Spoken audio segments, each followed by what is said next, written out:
Welcome to Settle for Three. This is an example of what losing a bet and what pain looks like. Alrighty. Oh, God! All right, guys.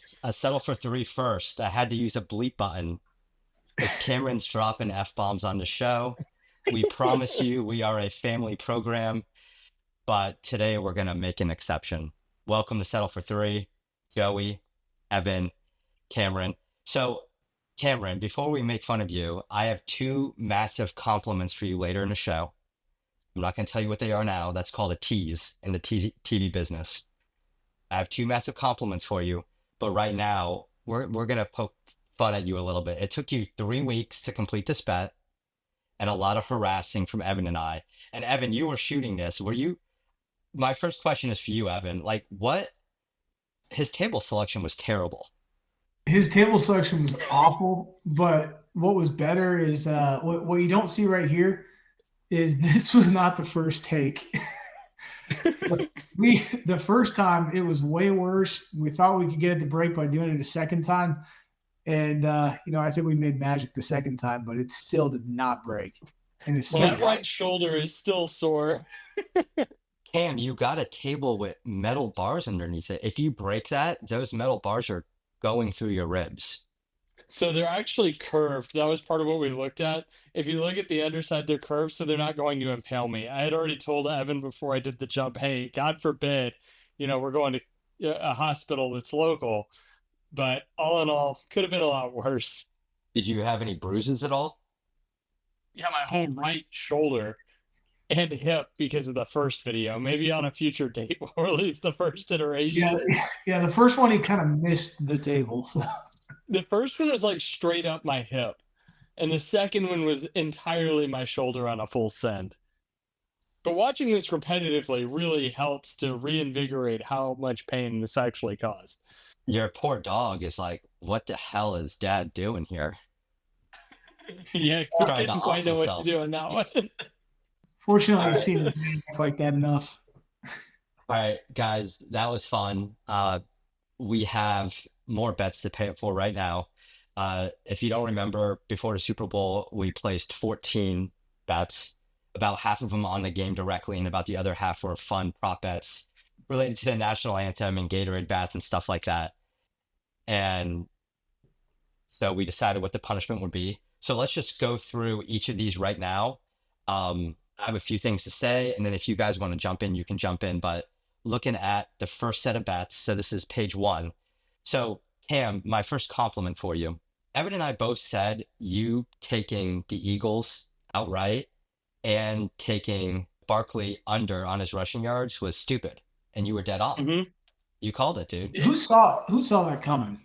I did not. I can actually say that's what I saw coming. I said Casey is going to stack the box. Saquon isn't going to win the game.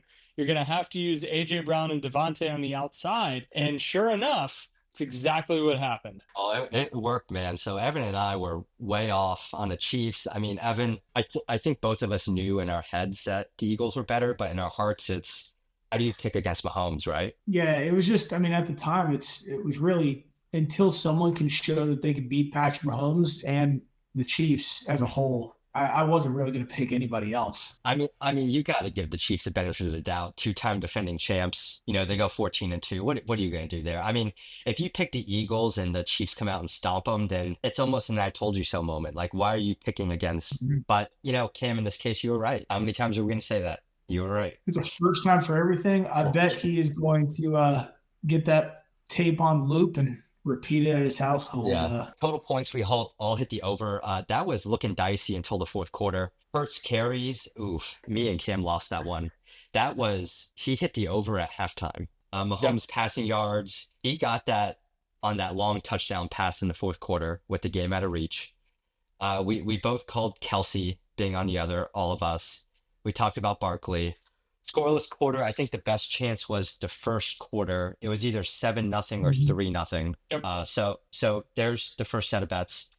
Cam, you obviously did the best on that first round. So let's move on to the other ones. Barkley's longest rush. None of us got that. He had a quiet day. Never would have expected the outcome. We all were right on Kelsey.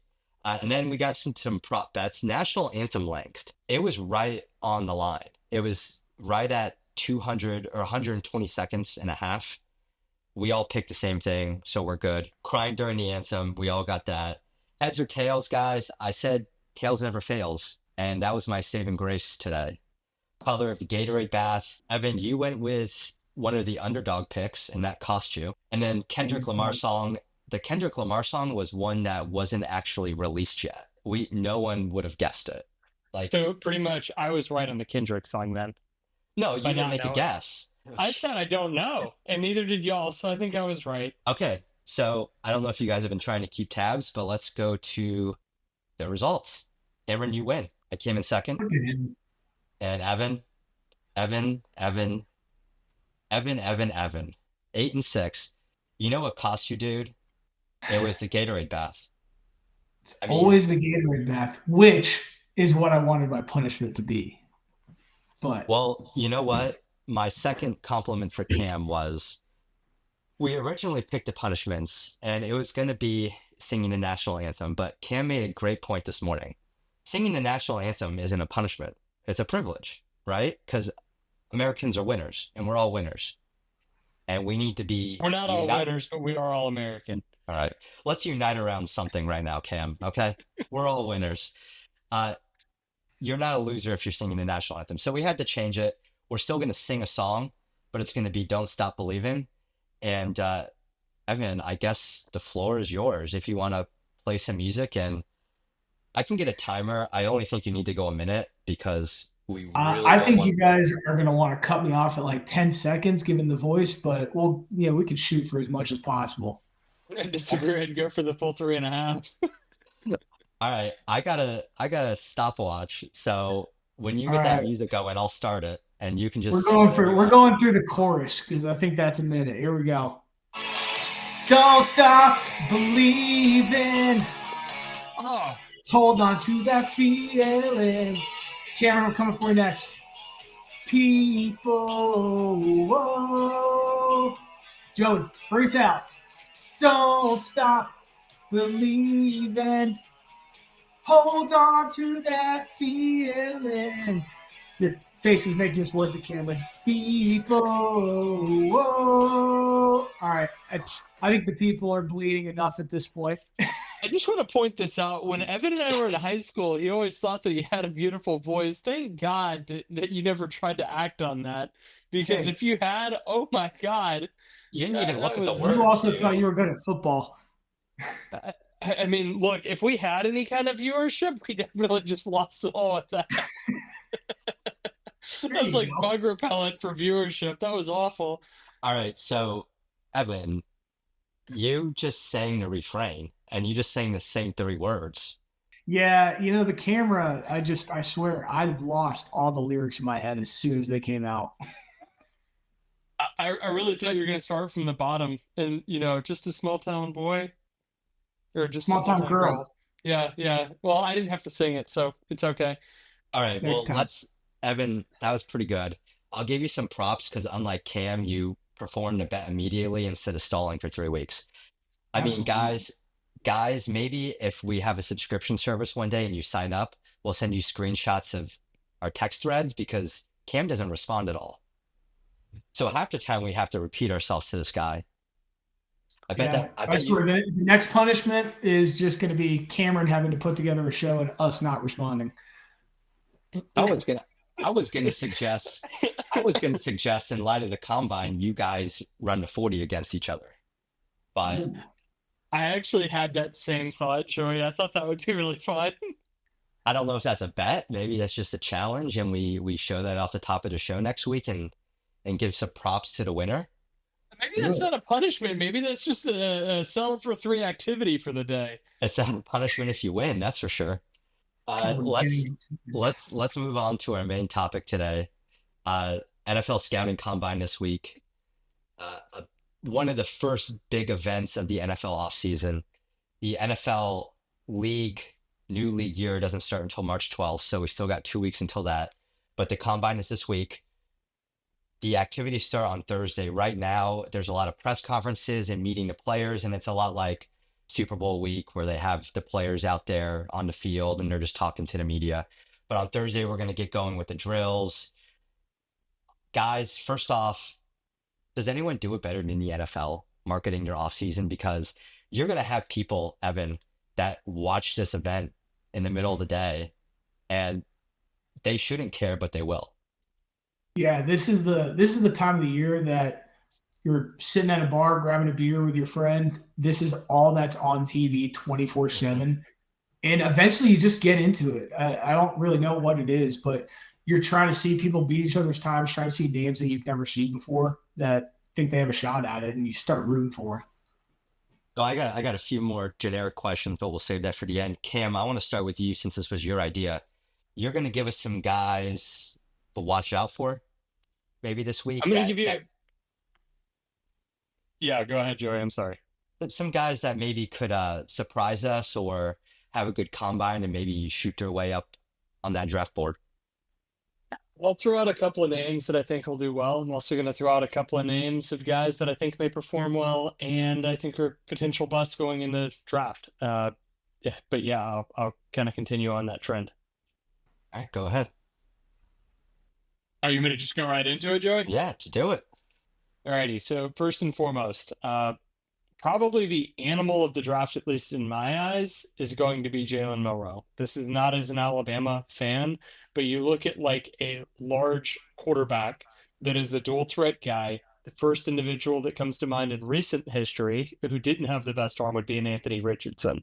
When Mhm. I look at Milroe, who's probably going to put up a 4.5 40, he's probably going to do 15 or so, maybe a few more bench presses.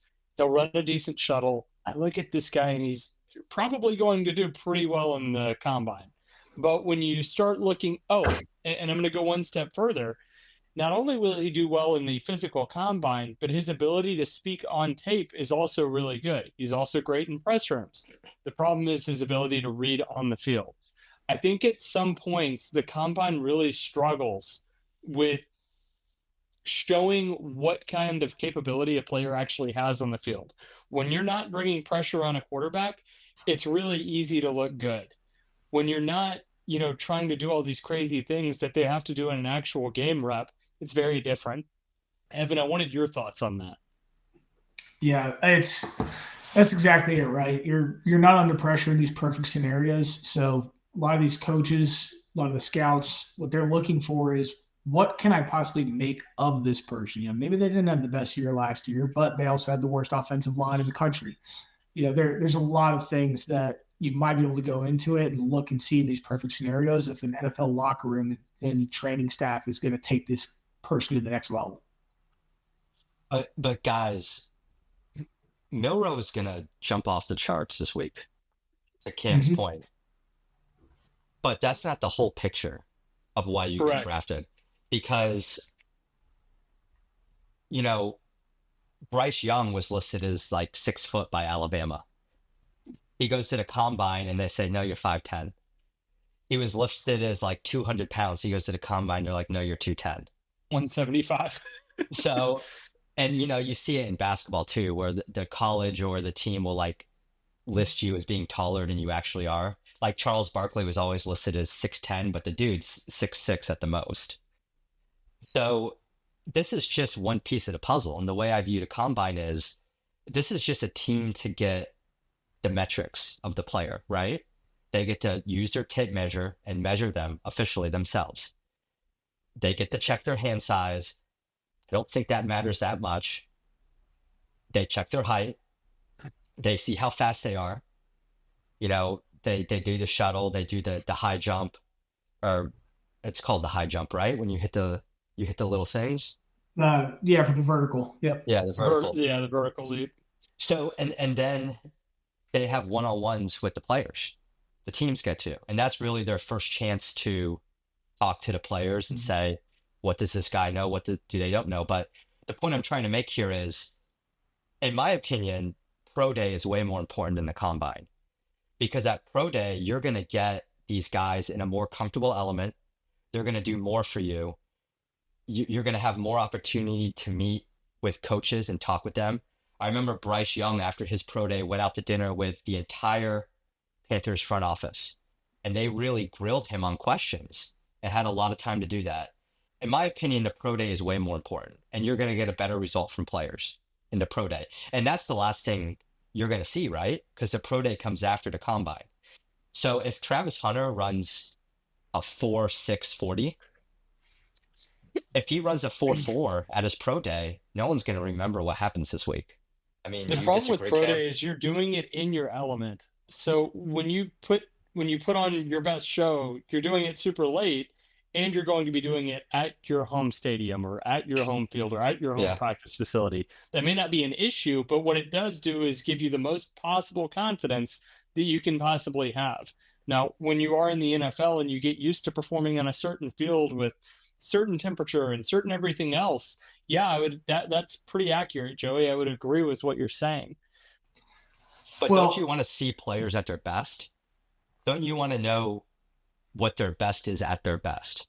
I kind of want to know what a worst looks like if you want to know the honest truth. I Okay. want to know what a best is, but I also want to know what a worst looks like. Personally, I like the idea of taking them out of their comfort element and putting them somewhere where they're maybe not quite as comfortable and seeing how they perform.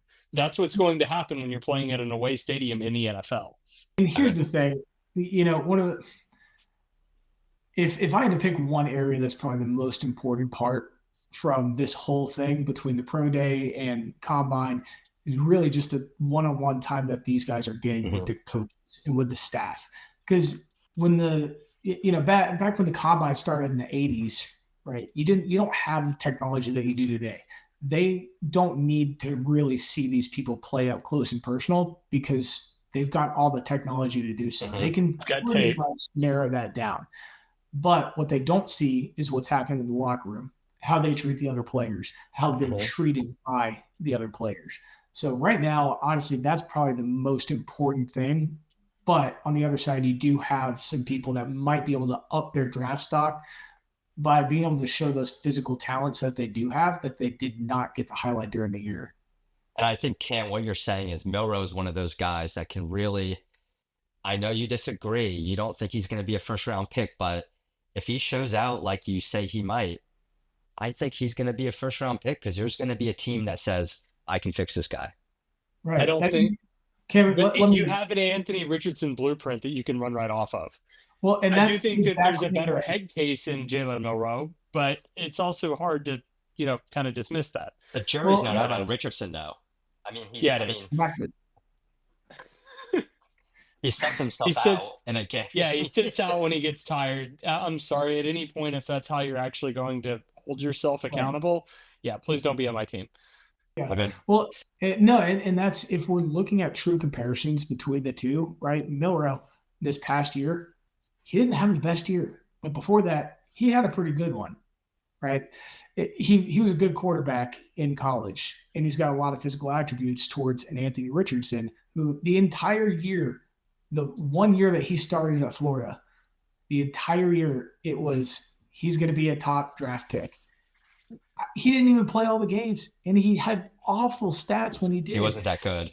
No. Exactly, and yet he was the number two quarterback. He was up there in his draft year. I don't even remember what he was. Yeah, so you got another guy coming in who has proven himself quite a bit at the college level. And the last year, you got to remember, he did it under a whole new coaching staff, Mhm. and he's got a lot of the same physical attributes. You never know. No, Who else go you ahead, got, Joey. Cam? Who else you got? Yeah, so I'm going to go positive real quick, and then I'll go back Yeah. negative. All right, go ahead. Positive. Cam Scatterbo absolutely showed out against Texas, the Arizona State running back. He showed out really the entire 2024 season. I'm super, super excited to see what he is able to do at the combine. Right now, he's expected to be a fourth or fifth round running back. I think there is a lot of headwind if he's able to have a decent combine that he could possibly push for a second, maybe third. I think first maybe a bit too much of a push, but I love the heart and the physicality that this guy adds. Absolutely potential to be an elite running back at the next level. Super You know excited. who he reminds me of? Peyton Hillis. Remember Peyton Hillis with the Browns? He's Just not as big. big. Yeah, but just a bruiser, like a bowling ball. yeah, Like He's like a Scatterboo, fullback. Scatterboo's a bowling ball. Like who was Mike Tolbert back in the day for the he was a fullback, but back in the day for the Buccaneers, and he won a Super Bowl with him in '04. He made being a fullback cool. Now, Scatterboo's probably a running back, right? He's fast enough to be one. Maybe at least in college he is. We'll see what he's like at the next level. I think he's one of those guys though that can really show out in a combine, and he probably has a lot of aspirational goals to do it too. Yeah. Uh, the next one I wanted to talk about is Arian Smith. He is the first receiver. It's the Georgia receiver. He's the first receiver in SEC. Well, over the last decade, I think it's since 2016, to have 10 drops in a same season. But what's interesting is per ESPN right now in several mock drafts, he is anticipated to be one of the top wide receivers, and he's expected to have the fastest 40 of anyone that is there. I look at him and I kind of compare him to like a Kadarius Toney that Florida had a few years ago. Really electric when it comes to like hauling rear end down the field, but when it comes time to actually catch the ball, that's probably not the guy I'm going to take in the first, second, maybe even third round. I think a lot of these teams are going to be reaching and looking at these combine numbers. I think they're going to look a little elevated. Yeah, what that shows me is that they are taking the same stance that a lot of Georgia fans are. It was Carson Beck. I don't necessarily believe that was the case at all, but that basically tells you that they are not blaming him for those double-digit pass drops. I mean, if the ball's hitting you in the hand and you're dropping it, Yeah, it's got to come down. Yeah. You got to come down with it. So, that's what bothers me so much about the NFL is you're gonna have a week-long event like the combine, and you're gonna get uber specific with what's this guy's hand size, how high can Yep. he jump, take the Wonderlic test, how smart are you, and it's gonna be torn apart in the media. But then you're just gonna draft a guy who was subpar in college, but you think has a lot of potential. I mean, that just drives me nuts. And if you get away with it, then you look like a genius, but a lot of teams don't get away with it. You know what I'm yeah. saying? Like it's very hard to be it's very hard to be an average NFL player and Yeah, keep your you're either spot. really good or you're out of the league. Mhm. So, Kim, you said you had someone trending down. Actually, the next one I wanted to go through is trending up, and I actually have two Okay. different ones I'll hit on, and that's all I have. Okay. So the next one I have is Cam Ward. Super, super excited Mm. to see what Cam Ward is actually capable of doing. The way that I look at a lot of these quarterbacks, and a lot of people are saying this is a down year, when you have a quarterback at a school that is not a top 5 or 10 school, and Miami is not. They weren't last year, maybe they will be next year. Who knows? But when you have these quarterbacks that jump off the page and they're not surrounded by tons of talent, those are the guys that have a tendency to succeed at the next level. What Mhm. I'm curious to see in the combine is he's not a dual threat guy, but I think he can move. I'm really interested to see his shuttle run. I think that'll actually be pretty good and indicative of how evasive he is. I think his 40 may be a little bit underwhelming, but when we also get to go see him go out there and launch it in the air, different balls out, he can throw. It wouldn't shock me if he tries to drill like a 65, 70 yarder. I don't think he's quite Joe Milton territory, Evan, but I do think he's fantastic at quarterback.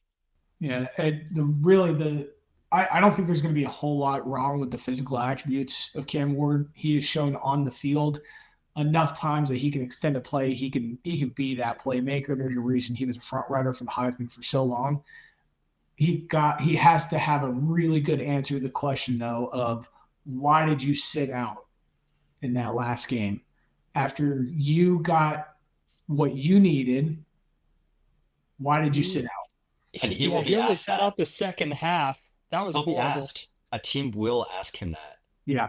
Now, They have now, to, and they have to have an answer to that because what are they going to think? If we're not in line to go to the Super Bowl or even the playoffs, you're just going to give up the last couple games of the year. What's going to happen?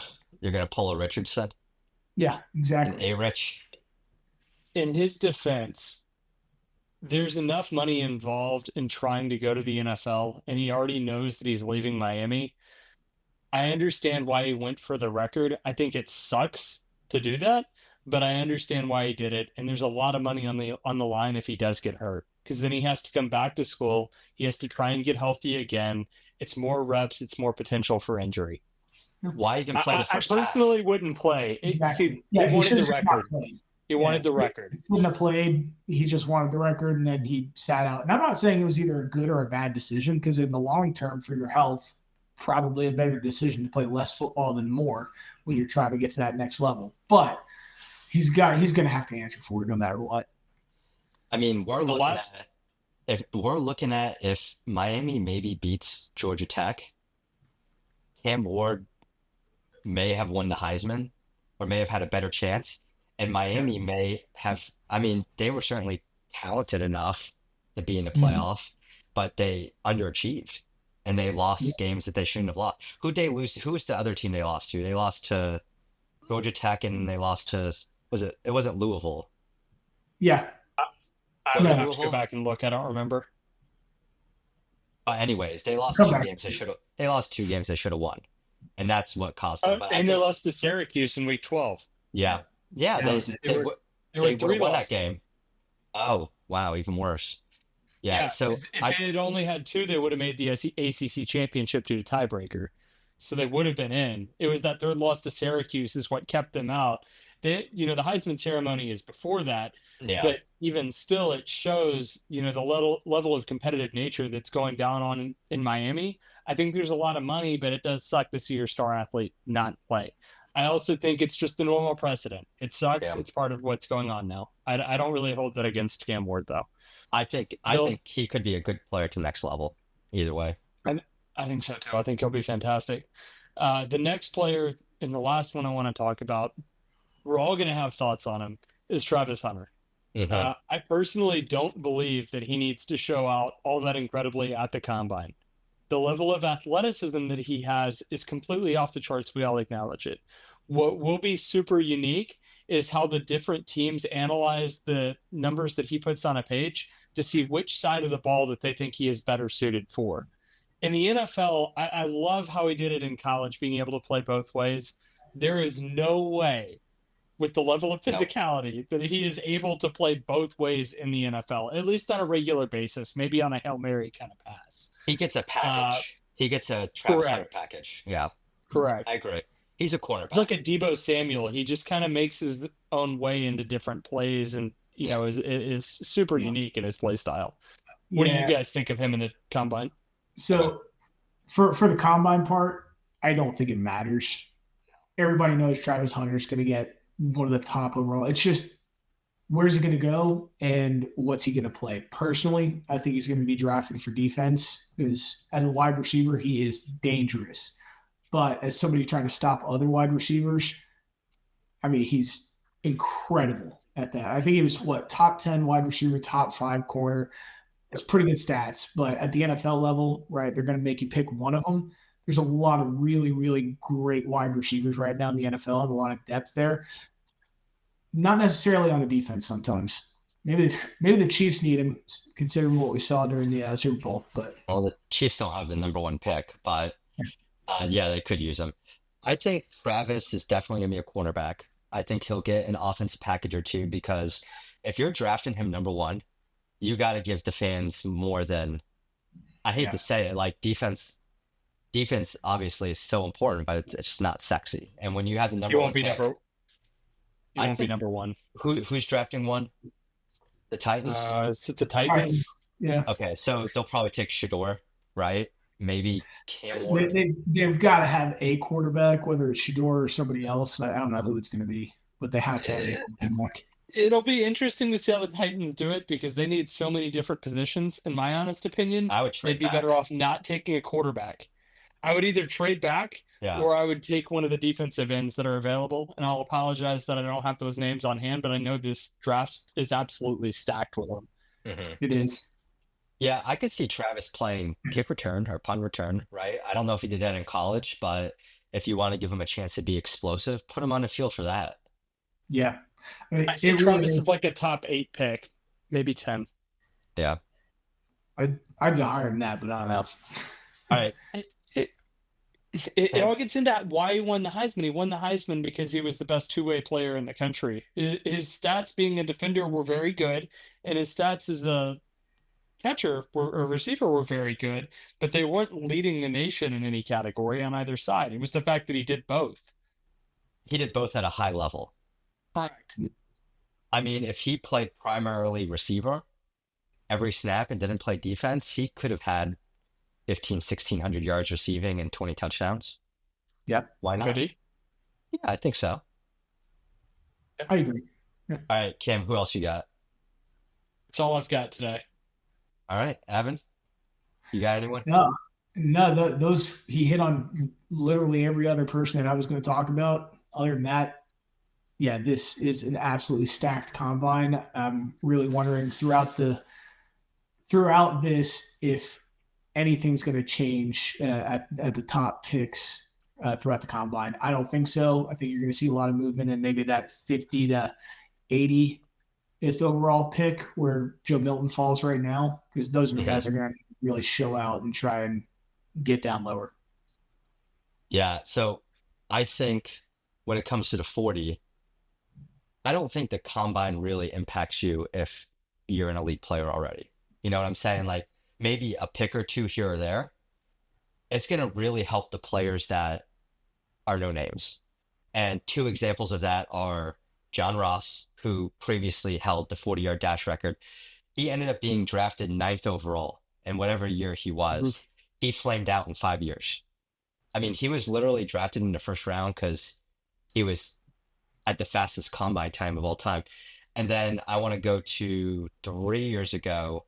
The Panthers drafted the guy who broke his record, Kalon Barnes. He was cut after training camp. He was a 7th round pick. So dude running the 40 didn't even help him. So but last year, a good example of where it did help someone, Xavier Worthy. Now, Xavier Worthy probably was still always going to be a 2nd round pick, but by winning the 40-yard dash, he got picked at the end of the 1st round. I think that really helped him there. Xavier Worthy was a human torch in college that had hands. Unlike Kadarius Toney or Arian Smith, he could catch. And he had legs. Now, Xavier Worthy was, I thought, kind of a steal in the 1st round and very much overlooked. And the fact that the Chiefs took him is still excruciatingly painful if you're an NFL fan. All right. Well, Cameron, what should people do as soon as they stop watching this episode? If you enjoyed this episode, please give us a like, share, and subscribe to us. We genuinely enjoy making this content. It's a lot of fun, and it can be painful. The more viewership we get, the more of these videos we get to make. Thank you.